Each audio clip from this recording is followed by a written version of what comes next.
Hi there, this is Ashutosh Padhyay. You are most welcome in the next video of Wheel and Champion Academy where you are going to know about important questions of BSc 5th semester of Zoology. Okay, we are going to discuss about the first paper of Zoology in which we are going to know about the important questions of diversity of non-chordates and economic zoology. Diversity of non-chordates. If you talk about non-chordates, there are different types of non-chordates जिसको आप divide कर सकते हो बेटा lower non-chordates और higher non-chordates के रूप में। जब आप इसको लोअर इनवर्टिब्रेट्स और हायर इनवर्टिब्रेट्स भी बोल सकते हो बेटा। इसमें आपको पता होना चाहिए कि लोअर की जब बात आती है तो प्रोटोजोआ, पोरीफेरा, सिलेंट्रेटा, प्लेटीहेल्मिन्थीस, निमेटीहेल्मिन्थीस की बात करते हैं। हायर इनवर्टिब्रेट्स की बात अगर आप बात करेंगे तो वहां पर आपको एनिलिडा, मोलस्का, आर्थ्रोपोडा, इकानोडर्मेटा को पढ़ना पड़ता है, ठीक है। और इकोनॉमिक जूलॉजी का मतलब जो हमारे लिए इकोनॉमिकली क्या बेटा बेनिफिशियल होता है, हार्मफुल होता है, ऐसे एनिमल्स के बारे में हमें पढ़ना है। तो सीधी सी बात है, मैं एक बात कहना चाहता हूं, आप पूरे जितना भी पेपर में जितने भी एनिमल्स हैं, अगर आप उसे पढ़ना चाहते हैं, समझना चाहते हैं, तो एक काम जरूर करिए कि प्रोटोजोआ से लेकर के जो आपका इकानोडर्मेटा तक है उसके जनरल कैरेक्टर आप जरूर याद कर लीजिए, क्योंकि ये आप क्लास 11th में या 12th में आप लोग हमेशा इसको पढ़ करके आए हैं, इसलिए ज्यादा कठिन नहीं होगा।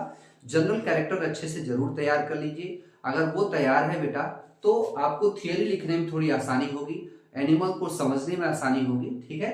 तो सबसे पहले हम बात करते हैं पेपर सेकंड की, जिसमें पेपर फर्स्ट की, जिसमें आप देखेंगे पहला क्वेश्चन आपके सामने आ गया कि रिप्रोडक्शन इन पैरामीशियम।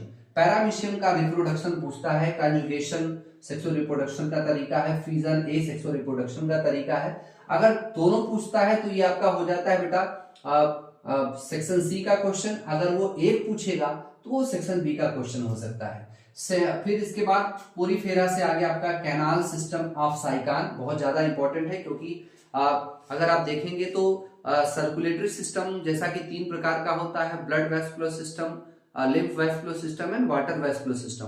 तो जो पोरीफेरा होता है उसमें केवल वाटर वेस्कुलर सिस्टम होता है, उसमें पदार्थों का एसेंशियल और नॉन एसेंशियल पदार्थों का जो स्थानांतरण होता है बेटा वो केवल और केवल, ठीक है, पानी के माध्यम से होता है, इसलिए बहुत ज्यादा इंपॉर्टेंट हो जाता है। कैनाल सिस्टम और अलग अलग स्पीसीज में कैनाल सिस्टम की अलग अलग थियरी है जिसको कि आपको देखना है अच्छे से, ठीक है, ये इंपॉर्टेंट इसलिए है। इसके बाद हम बात करते हैं बेटा डिस्क्राइब मार्फोलॉजी फेज ऑफ ओविलिया। ओविलिया का मार्फोलॉजी पढ़ लीजिएगा, क्योंकि इसमें पॉलिप और मेडूसा फेज वो आप देखते हैं। पॉलिप मतलब उसकी बॉडी जब ग्रोथ डेवलपमेंट करती है, न्यूट्रिशनल फॉर्म में रहती है तब, और जब न्यूट्रिशनल फॉर्म खत्म हो जाता है, वो न्यूट्रिशन रोक करके अब रिप्रोडक्शन करना चाहती है, तो वो मेडूसा फेज को मॉडिफाई अपने आप को मॉडिफाई कर लेती है मेडूसा फेज में, जिससे सेक्सुअल रिप्रोडक्शन होना शुरू हो जाता है। इसके बाद लाइफ साइकिल ऑफ ओविलिया पढ़ लीजिएगा, life cycle of Taenia solium which is very important with that, ठीक है। इसके बाद आप बात करिए describe habit and habitat with its morphology of Hirudinaria, जिसको आप लीच कहते हो, लीच को पढ़ लीजिएगा। लीच आता है मार्फोलॉजी इसकी पूछ सकता है, इसको देखिएगा जरूर, ठीक है। और इसके बाद आप देखेंगे यहाँ पर नर्वस सिस्टम। हाँ बेटा, आर्थ्रोपोडा बहुत ही इंपॉर्टेंट फाइलम होता है जिसको कि आपको अच्छे से पढ़ना चाहिए। जनरल कैरेक्टर अगर आपने पढ़ा है तो अच्छी बात है। इसमें आपको क्या प्राण का नर्वस सिस्टम पढ़ना है। नर्वस सिस्टम इंपॉर्टेंट है, बहुत ही आसान तरीके से डायग्राम से आप इसे समझ भी सकते हो। अगर आप थोड़ा सा भी दिमाग लगाएंगे ना तो लॉन्ग क्वेश्चन भी आपका इजी हो जाएगा, जिसमें आप देख सकते हैं बेटा कि इसमें थोरैसिक गैंग्लियन होता है, नर्व कार्ड होता है, सर्कम इसोफेगल होता है बेटा, ठीक है, सुप्रा इसोफेगल स्ट्रक्चर होता है जहां से एंटीन्यूल्स और कंपाउंड आइज के लिए नर्व्स निकलती हैं। ये सब चीजें आप वहां पर पढ़ पाएंगे, ठीक है। इसके बाद हम बात करते हैं बेटा give an illustrate account of appendages of प्राण। प्राण का जो बेटा अपेंडेजेस है बहुत ज्यादा इंपॉर्टेंट होता है, क्यों? और अगर आप पढ़ लिए, अगर आप लॉन्ग क्वेश्चन पढ़ रहे बेटा, आपके 60 to 70% जो शॉर्ट आंसर होते हैं, 60 क्वेश्चन होते हैं, वो अपने आप तैयार हो जाएगा बेटा। सेक्शन है तो अपने आप तैयार कर लोगे, ठीक है। तो अपेंडेजेस की बात करते हैं, जैसे बॉडी का डिवीजन करते हैं तो हेड, सिफेलोथोरैक्स और आपका एब्डोमेन हो जाता है। तो एब्डोमेन में जो अपेंडेजेस होते हैं वो आपके प्लियोपोड्स होते हैं, यूरोपोड्स होते हैं, ठीक है। फिर इसके बाद अगर आप बात करते हैं टेल्सन भी आप देख लेंगे वहां पर। थोरेसिक सिफेलोथोरैक्स, मतलब अगर आप थोरेसिक रीजन की बात करेंगे तो वहां वॉकिंग लेग मिल जाएंगे। सिफेलिक रीजन की बात करेंगे बेटा तो वहां पर आपको बेटा मैक्सिली पिट्स वगैरह मिल जाएंगे। अगर आप हेड की बात करते हैं तो वहां पर भी आपको एंटीन्यूज देखने को मिलते हैं, उसे भी आप अच्छे से पढ़ लीजिएगा। ठीक है, ये सब चीजें। इसके बाद आपका जो क्वेश्चन है बेटा, इसमें हम आ जाते हैं बेटा फिर मोलस्का में, जिसमें आपको describe mantle cavity and course of water in Pila. पानी में पाइला में पानी का फ्लो कैसे होता है, कैसे पानी अंदर जाता है और कैसे बाहर निकलता है, वो आपको यहाँ पर देखना है। मेंटल कैविटी कैसी होती है, इसे आपको देखना है। ठीक है, इसके बाद 2 टाइप्स ऑफ रेस्पिरेटरी सिस्टम, क्योंकि ये वायवीय श्वसन भी करते हैं और ये पानी के थ्रू भी श्वसन करते हैं, अर्थात ये ऑक्सीजन को डिजॉल्व फॉर्म में भी ले सकते हैं और गैसियस फॉर्म में भी ले सकते हैं। ठीक है, तो इसलिए ये बड़ा इंपॉर्टेंट हो जाता है।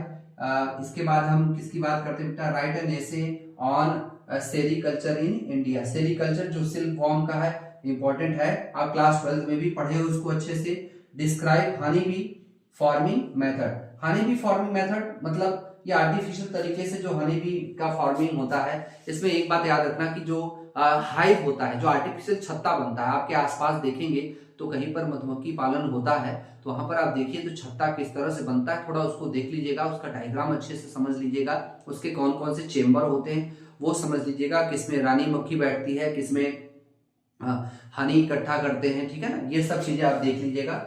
इसके बाद लाइफ साइकिल ऑफ मस्कीटो।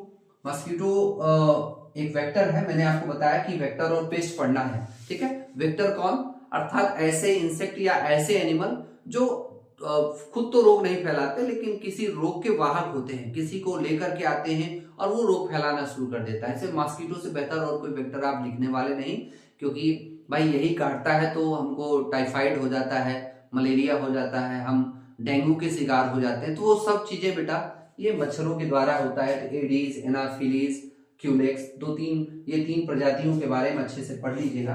ठीक है, अच्छे से हो जाएगा तो और अच्छी बात है। फिर social distribution of honey bee and termites. Social distribution का क्वेश्चन बन सकता है कि क्योंकि हनी बी और टर्माइट दोनों सोशल इंसेक्ट होते हैं, इनमें सोशल डिस्ट्रीब्यूशन होता है। हनी बी की बात करेंगे तो वहां पर ड्रोन होता है और फिर वर्कर्स होते हैं, क्वीन होती है। इनका रिप्रोडक्शन लाइफ साइकिल बड़ा इंपॉर्टेंट है, क्योंकि इसमें कुछ फर्टिलाइज्ड एग से बनते हैं, कुछ नॉन फर्टिलाइज्ड एग से बनते हैं सेक्स डिटर्मिनेशन के लिए, तो ये इंपॉर्टेंट इसलिए बन जाता है। टर्माइट्स में भी आप देखेंगे वर्कर, सोल्जर, ठीक है, मेल फीमेल। उसके बाद कुछ क्या होते हैं बेटा, कुछ ऐसे निम्फ होते हैं जो वो मेल और फीमेल दोनों की तरह काम करते हैं। जिसकी संख्या कम हुई, अगर मेल नहीं है तो वो मॉडिफाइड हो जाते हैं मेल में, अगर फीमेल नहीं है तो फीमेल में मॉडिफाइड हो जाते हैं। तो लाइफ साइकिल दोनों का मतलब कि एक प्रकार से इनका सोशल डिस्ट्रीब्यूशन जरूर पढ़ लीजिएगा।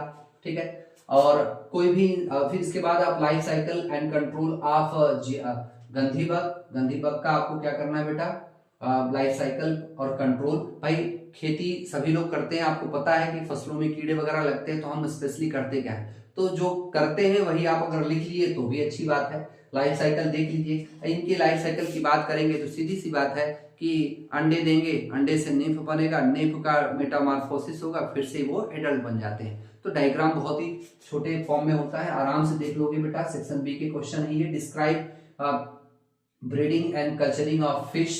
इसमें ब्रीडिंग कल्चरिंग ऑफ फिश बहुत इंपॉर्टेंट हो जाता है आपके, क्यों, क्योंकि इस यूनिट से यही क्वेश्चन बेहतर बनता है। ठीक है, कि भाई ब्रीडिंग क्या है, कि वो कैसे अपना लार्वा ग्रो करता है। पहले तो हम उसकी स्टॉकिंग करते हैं, कलेक्शन करते हैं अच्छी स्पीसीज को, फिर उसको केमिकली उसके जो स्पर्म है, स्पर्म गैमेटोजेनेसिस है, उसको बेहतर करने के लिए इंजेक्शन, हार्मोन्स वगैरह डाल करके उसको अच्छा करते हैं। फिर उसकी स्पॉनिंग की जाती है। ठीक, स्पॉनिंग के बाद वो जो रिप्रोडक्शन के फेज में आता है, हेचिंग होती है। हेचिंग के बाद फिर लार्वा बनता है। लार्वा जो है हम उसको फिर अंत में क्या करते हैं, उस लार्वा को फिर कल्चरिंग के लिए हम बाहर ले जाएंगे। तो कल्चरिंग में क्या होगा, फ्राई टू आप क्या करेंगे, फिंगरलिंग करेंगे। सबसे पहले आप उसको छोटे से पॉन्ड में 2 से 4 महीने के लिए बड़ा करते हैं। उसके बाद हम क्या करते हैं, फिर 2 से 4 महीने के बाद हम क्या करेंगे, फिर से आप देख पाएंगे कि फिर उसको हम फिंगरलिंग से क्या करते हैं, ग्रोथ फेज में लेकर के जाएंगे। और फिर जब उसका ग्रोथ हो जाता है तो फिर हम उसको एक बड़े तालाब में कल्चरिंग के लिए छोड़ देते हैं।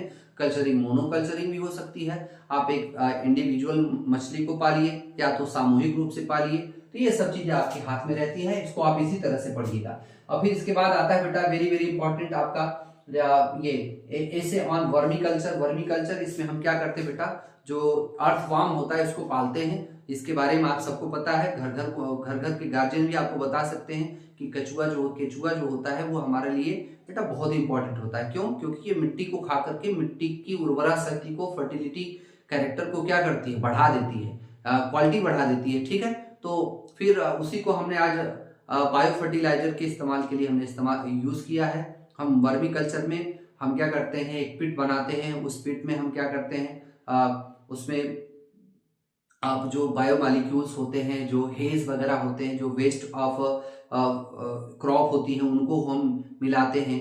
ठीक है, मिला करके उसमें थोड़ा सा गोबर, थोड़ा सा वेजिटेबल, जितने भी वेस्ट मटेरियल होते हैं, ऑर्गेनिक बायोडिग्रेडेबल जितने भी होते हैं, उनको हम उसमें डाल करके मिट्टी में मिला देते हैं और उसमें अर्थवार्म को छोड़ देते हैं। अर्थवार्म क्या करेगा, फिर वहां अपना ग्रोथ करेगा, अपना ब्रीडिंग करेगा, अपनी कल्चरिंग करेगा। ठीक है, तो वहां पर अपनी जनसंख्या बढ़ाएगा, वो खाएगा, उसको खा करके उसको फिर से फर्टाइल कर देता है पूरी मिट्टी को। ठीक, और उसके इसके लिए सावधानियां भी खूब रखनी है, टेम्परेचर, वेंटिलेशन, कितना धूप चाहिए, इन सबका आपको हमेशा ध्यान देना है, पीएच वैल्यू खराब ना हो, पानी वैसा ही देना है आपको। ठीक है, तो ये सब चीजें आप उसमें पढ़ लीजिएगा। मैं बोला हूँ, इसको आप एक बार मेरे वीडियो को एक बार रिवाइज करके देख लेंगे ना, तो फिर आपको और अच्छा लगने लगेगा। एक बार देखने में थोड़ा कम समझ में आता है, 2 बार देखेंगे तो और बेहतर हो जाएगा। ठीक है, इसके बाद सेक्शन ए के question, comment on Ctenophora, general character, एक फाइलम है अलग से, एंडोमेक्सिस पैरामीशियम से है, साइक्लोसिस ये पैरामीशियम से है। ठीक है, पैरामीशियम से है। फिर ऑटोगैमी हो गया, ट्राइकोसिस्ट हो गया, साइटोगैमी हो गया, जिम्यूल, प्लेनुला लार्वा, लार्वा तो पढ़ लीजिएगा, मैंने अंडरलाइन किया है। ठीक है ना, सोलेक्स ये आपका टीनिया सोलियम से है, पॉलीकेटा हो गया। ठीक है, फिर ओलिगोकेटा है, हाइड्रोडिनेरिया, ठीक है, हाइड्रोडिनेरी है। फिर यूरोपोड, मैक्सिली, मैंने आपको बताया था ना कि वॉकिंग लेग्स वगैरह अगर आपने अच्छे से पढ़ लिया और आपने पढ़ लिया क्या बोलते हैं अपेंडेजेस, तो ये सब चीजें आसान हो जाएंगी। चिलेट, नॉन चिलेट लेग्स क्या होते हैं, रेडुला ये मोलस्का से आ गया, ऑस्पेरिडियम, ये सब इंपॉर्टेंट है बेटा। ठीक है, ब्रैक्यूलेरिया लार्वा, बाइपिनेरिया लार्वा, टिटमैन्स बॉडी आपका क्या हो गया बेटा, ये आपका हो गया बेटा स्टार फिश से। ठीक है, ये इंपॉर्टेंट हो जाता है। फिर गिल लैमिला है, फिर इसके बाद इसमें सीटी जो होता है, सीटी मतलब ये आप जब एनिलिडा पढ़ेंगे तो उसमें आपको ये मिल जाएगा। ठीक है, हमने सारे क्वेश्चंस अटेम्प्ट कर लिए हैं। मैंने आपको बताया स्टार फिश के बारे में, उसका जो वाटर वैस्कुलर सिस्टम है वो बहुत ज़्यादा इंपॉर्टेंट होता है, मैंने कहीं पर चर्चा किया वाटर वैस्कुलर सिस्टम, तो आप उसे देख लीजिएगा।